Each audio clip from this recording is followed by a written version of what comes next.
All right, Mom. Hi, it's Oh, Miracle Mom and Michael here I am. on Sunday evening. I'm stepping on your lines. Yes, Sunday evening.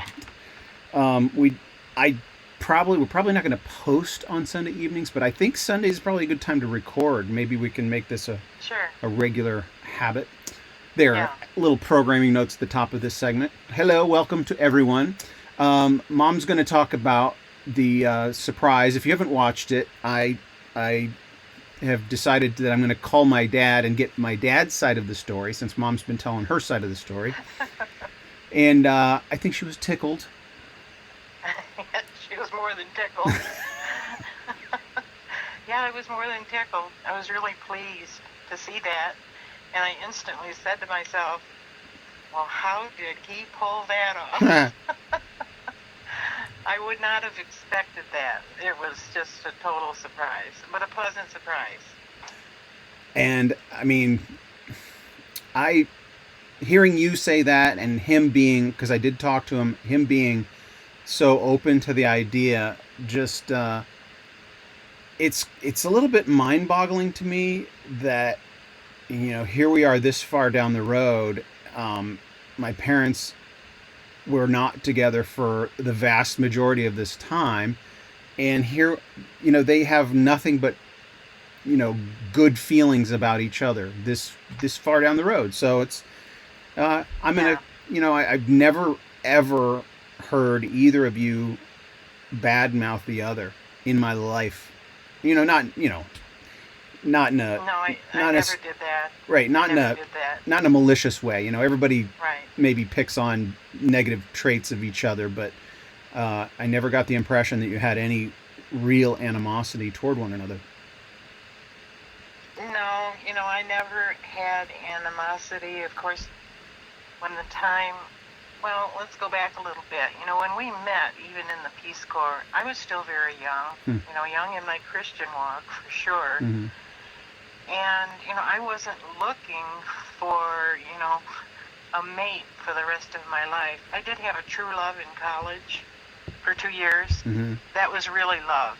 That it was a genuine love relationship with this other person that didn't work out for whatever reasons. However, when I went in the Peace Corps, I wasn't looking to hook up with anybody necessarily. And when I met your dad, I was just struck with, he really stood out in this group of 44 people. In this group of 44 people, he was the one who stood out the most. And it was because of his genuineness. He was who he was. He was a real person. He wasn't put on. He wasn't fake. He didn't, go with the most popular whatever of the time. And that's what attracted me to him. I thought, boy, there's more to this person than meets the eye here. And I found that out to be true. He was honest in his approach to you. He could be blunt. Many times the things he said, were truthful. They were truthful. You didn't want to hear the truth. And he wasn't nasty and hateful and trying to start arguments or anything, but his perspective, his outlook was just genuine. That was very refreshing. And that's what attracted me to him. The fact that he's good looking helps. And a good build, that helps. All those things help. Comfortable in his own But skin. what? Comfortable in his own skin. Exactly. Yeah. Yeah. Comfortable in his own skin. That's an excellent way to say it.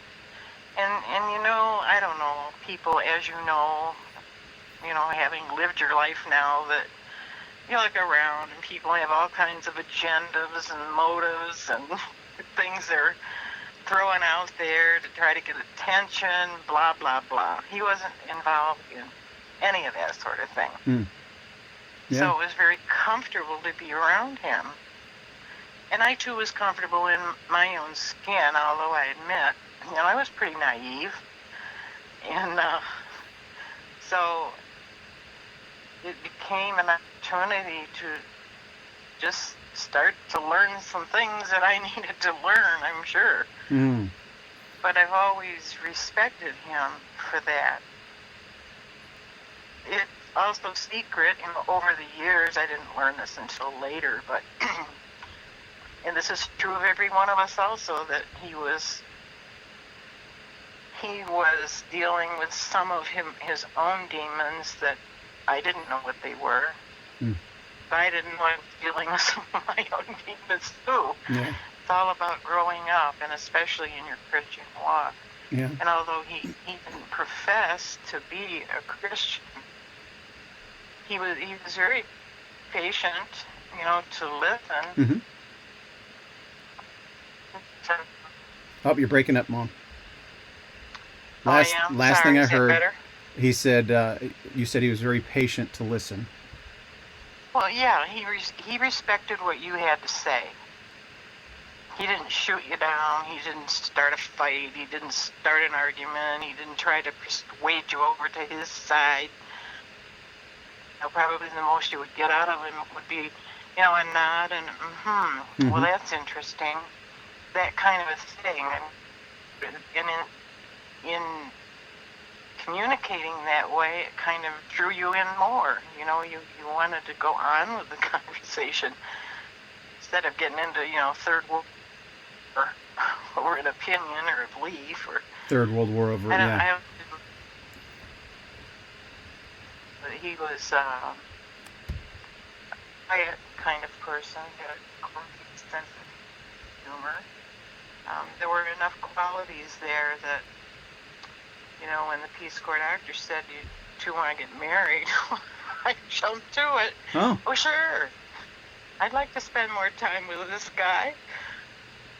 So, it wasn't about sparks flying and romantic love and all of these fleshy, lustful feelings that people go through. And of course, when all that feeling disappears, what are you left with? Then you're left with the reality. Well, I felt like I had the real person. you were signing up for an adventure. Yeah. Yeah. I suppose so. Well, I thought, this will work. What's interesting is that, so I called Dad today. I had recorded about an hour, a little over an hour with him earlier today. And we went over some of the history. I had him start with his parents. And so there will be a segment that I'll probably post. Oh. First segment I'll post tomorrow with him is just a little bit of the background of his parents. And then we get into the Peace Corps. And there are a few things that he remembers distinctly differently. Sure. And so I will be interested after you've listened to, then revisit that conversation. Maybe, well, when you listen to it, it'll stand out to you. And so I'll probe you in another segment later this week about, anything, we all have, I guess, selective memory, and then time goes by and some things. And so it's clear to me some of the things that you say that are probably more accurate. And then there are details that he'll remember that you didn't mention at all. And I mean, that's how you piece together history. You get multiple sources, and then you compare and contrast. And this is what your dad says now. Maybe you've heard him say this, but I really like this. He says, the greatest thing about being old is you get to edit your memories. I really like that. Because I guess it's true. I mean, I just remember what I remember, but like you say, you can be, not all that accurate in your memory. Maybe your mind is telling you wish it would have been that way, or this editing process that begins.